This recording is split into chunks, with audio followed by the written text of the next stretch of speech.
ថ្ងៃនេះខ្ញុំមកធ្វើមេរៀនតាក់ទងទៅនឹង TikTok វិញម្ដងចំពោះមេរៀនទី1គឺខ្ញុំនឹងបង្ហាញបងប្អូនអំពីរបៀបនៅក្នុងការបង្កើត account TikTok តាមរយៈទូរស័ព្ទដៃជាមួយទៅនឹងប្រភេទ Android ណាអញ្ចឹងខ្ញុំអត់ចង់ឲ្យខាតពេលយូរខ្ញុំចូលទៅកាន់មេរៀនយើងមកតែម្ដងបងប្អូនចូលមកកាន់ប្រភេទ Android បងប្អូនចូលមកកាន់ Play Store ហើយបងប្អូនធ្វើការទាញយកនៅកម្មវិធី TikTok ទាំងអស់គ្នាអញ្ចឹងនៅពេលដែលយើងទាញរួចរាល់យើងចូលមកកាន់កម្មវិធី TikTok មក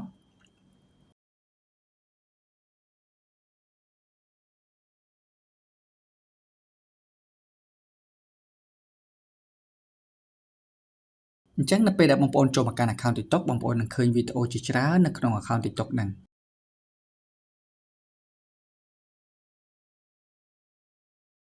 បងប្អូននឹងឃើញ account TikTok ជាច្រើនមែនតើ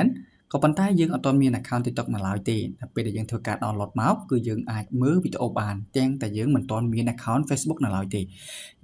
សំទោសមិនទាន់មាន account TikTok នៅឡើយទេ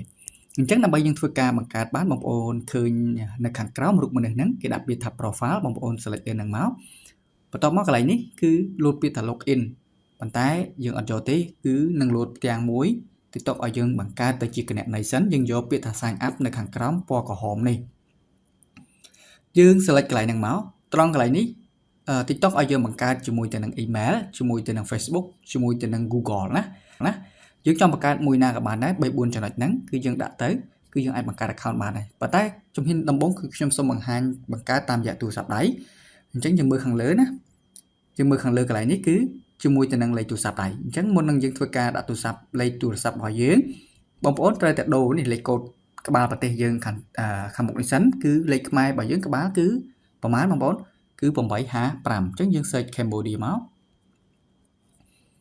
អញ្ចឹងយើង select លើ Cambodia បងប្អូននឹងឃើញលេខកូដគឺ855គឺនៅក្នុងប្រទេសខ្មែរកន្លែងនេះបងប្អូនដាក់លេខទូរស័ព្ទមកអញ្ចឹងខ្ញុំសូមដាក់លេខទូរស័ព្ទតែម្ដងយើងដាក់លេខទូរស័ព្ទយើងអត់ដាក់លេខ0ទេណាយើងដាក់ដុតតែលេខ0ចេញមួយទេ096 258 5588បាទប៉ុណ្ណឹងមកហើយបន្ទាប់មកយើង continue ទៅបន្ទាប់មកយើងទៅយកកូដដែលលោតផ្ញើឲ្យនៅក្នុងទូរស័ព្ទដៃរបស់យើងណាអញ្ចឹងយើងទៅមើលកូដរបស់យើងមក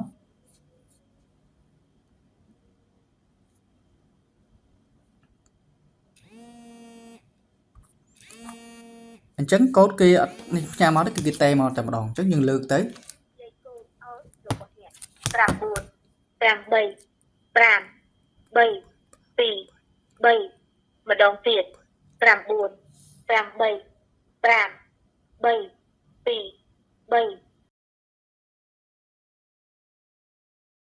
អញ្ចឹងបន្ទាប់ពីក្រុមហ៊ុន TikTok បាន call មកបញ្ជាក់លេខកូដរបស់យើងនៅពេលដែលយើងដាក់រួចរាល់គឺចូលបានតែម្ដងអញ្ចឹងពេលដែលយើងចូលបានប៉ុណ្ណឹងយើង select នៅលើ profile ខាងក្រោមរូបមនុស្សនឹងទៀតអញ្ចឹងត្រង់កន្លែងនេះគឺ TikTok នឹង load ឲ្យយើងតែម្ដងឃើញទេនៅពេលដែលយើងដាក់លេខទូរស័ព្ទចូលគឺ load ជា account ហើយកន្លែងនេះគឺ TikTok ឲ្យយើងដាក់ជា username អញ្ចឹងបងប្អូនដាក់ជា username បងប្អូនចង់ដាក់ជាអីក៏បានដែរណាដាក់ជាលេខយ៉ាងម៉េចក៏បានដែរកន្លែងហ្នឹងឬក៏យើងអត់ទាន់ដាក់ទេយើងយកពី ថណត់ណាយើងមិនទាន់អាចធ្វើវាអញ្ចឹងណាអញ្ចឹងបន្ទាប់មកណាកន្លែងហ្នឹងបងប្អូនមើលចឹងលេខនេះគឺលេខទូរស័ព្ទថ្មីរបស់ខ្ញុំទើបតែទិញយកមកបង្កើតយកមកប្រើហើយមិនបានមាន TikTok គេក្នុងហ្នឹងវិញ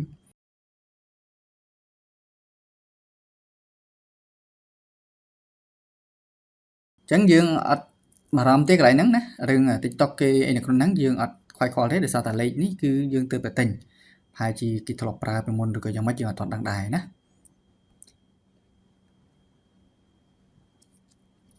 ប៉ុន្តែលេខហ្នឹងគឺជាលេខថ្មីរបស់យើងទេណាយើងទើបទិញយកមកប្រើអញ្ចឹងនៅពេលដែលយើងបង្កើតបានយើងបងប្អូនបើសិនជាបងប្អូនចូលមកគឺថ្មីតែម្ដងណានេះគឺលោតចេញជា account ដោយសារលេខខ្ញុំទើបទិញយកមកប្រើប៉ុន្តែវាមាន TikTok របស់គេក្នុងហ្នឹងអញ្ចឹងណាហើយគេជប់ប្រើឬក៏លេខនឹងគេជប់ប្រើជប់អីទៅពីមុនគេបង្កើត TikTok អីចឹងទៅអញ្ចឹងណាអត់ជាបញ្ហាទេអញ្ចឹងពេលបងប្អូនចូលមកបងប្អូនត្រូវតែធ្វើការកែសម្រួលណាកែសម្រួល account TikTok បងប្អូនអញ្ចឹងមិញយើងបង្កើត TikTok បានហើយតែយើងបង្កើតជាមួយនឹងលេខទូរស័ព្ទពេលដែលលើកក្រោយបងប្អូនធ្វើការ login គឺយើង login ជាមួយទៅនឹងលេខទូរស័ព្ទធម្មតា អញ្ចឹងយើងធ្វើការកែមកបងប្អូនយកពាក្យថា edit នេះកែមក edit នេះយកពាក្យថា edit ហ្នឹងបន្ទាប់មកយើងធ្វើការកែមកណាអញ្ចឹងចំពោះធ្វើការកែទី1យើងត្រូវ change photo ណាបងប្អូន change photo មកយើងដាក់ photo យើងយកពាក្យថា select from gallery យើងយកពីទូរស័ព្ទមកដាក់ណាយើង select លើហ្នឹងមកខ្ញុំដាក់រូបមួយនេះខ្ញុំឧទាហរណ៍ចុះប៉ុណ្ណឹងចុះនេះក៏ជាការឧទាហរណ៍បងប្អូនមើលទេណាបន្ទាប់មកយើងយកពាក្យថា save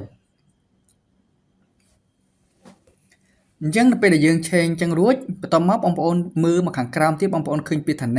name username bio និង link អញ្ចឹងកន្លែង name នេះយើងដូរមកយើងដាក់ឈ្មោះមកអញ្ចឹងយើងដាក់ឈ្មោះមកយើងដាក់អីគេឈ្មោះកន្លែងហ្នឹងយើងដាក់ឈ្មោះមកណាដាក់ឈ្មោះផលិតផលបងប្អូនក៏បានដែរ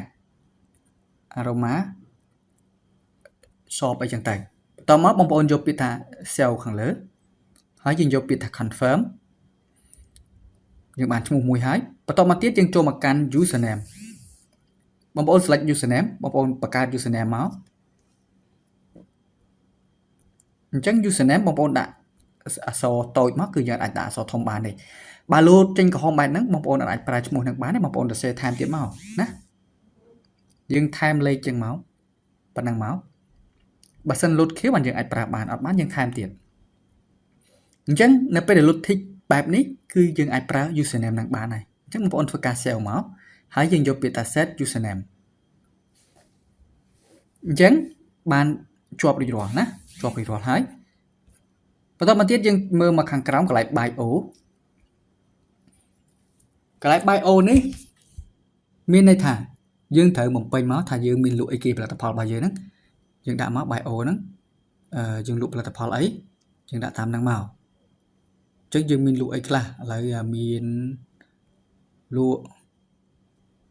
ផលិត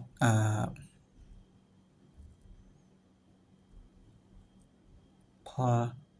នេះខ្ញុំឧទាហរណ៍ទេណាផ្សេងអីចឹងទៅខ្ញុំដាក់ប៉ុណ្្នឹងខ្ញុំសរសេរច្រើនអញ្ចឹងបងប្អូនលក់អីបងប្អូនដាក់តាមហ្នឹងមកអាហ្នឹងគឺការពិពណ៌នាអញ្ចឹងបងប្អូនដាក់មកណាបន្ទាប់មកយើងយកពាក្យថា sell ទៅហើយបន្តមកទៀតត្រង់កន្លែង link នេះត្រង់កន្លែង link នេះបងប្អូនអាចដាក់ link Instagram ក៏បាន YouTube ក៏បាន Twitter ក៏បានបើសិនបងប្អូនមានបងប្អូនចង់ដាក់ Instagram បងប្អូនគ្រាន់តែយកពាក្យថា add នេះមក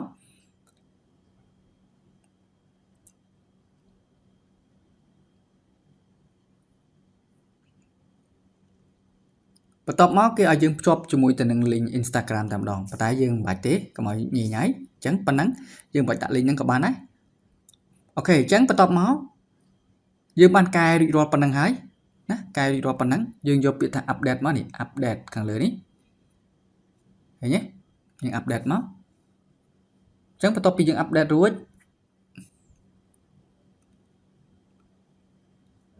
អញ្ចឹងអត់តន់ load ឲ្យទេ username ហ្នឹងusername ហ្នឹងយើងដាក់ប៉ុន្តែអត់តន់ load អញ្ចឹងយើងដល់ពេលដែលយើងបង្កើតរៀបចំរួចរាល់យើងថយមកវិញមកឃើញទេពេលដែលយើងធ្វើការថយមកវិញគឺយើងបានឈ្មោះបាន username អីត្រឹមត្រូវរបស់យើងហើយអស់ហើយឃើញទេឈ្មោះរបស់យើងគឺនៅខាងលើគឺ Aroma Shop ណាអញ្ចឹងយើងបានបង្កើត account TikTok មួយហើយនេះគឺជាវគ្គដំបូងក្នុងការបង្កើត account TikTok ជាមួយទៅនឹងលេខទូរស័ព្ទហើយខ្ញុំសូមលម្អិតបញ្ចប់ប៉ុណ្ណឹងយើងនឹងជួបគ្នានៅក្នុងវីដេអូបន្តទៀតទាក់ទងទៅនឹងការតុបតែង account TikTok របស់យើងឲ្យមានត្រឹមត្រូវតាមស្តង់ដារអរគុណហើយជួបខ្ញុំនៅក្នុងវីដេអូក្រោយ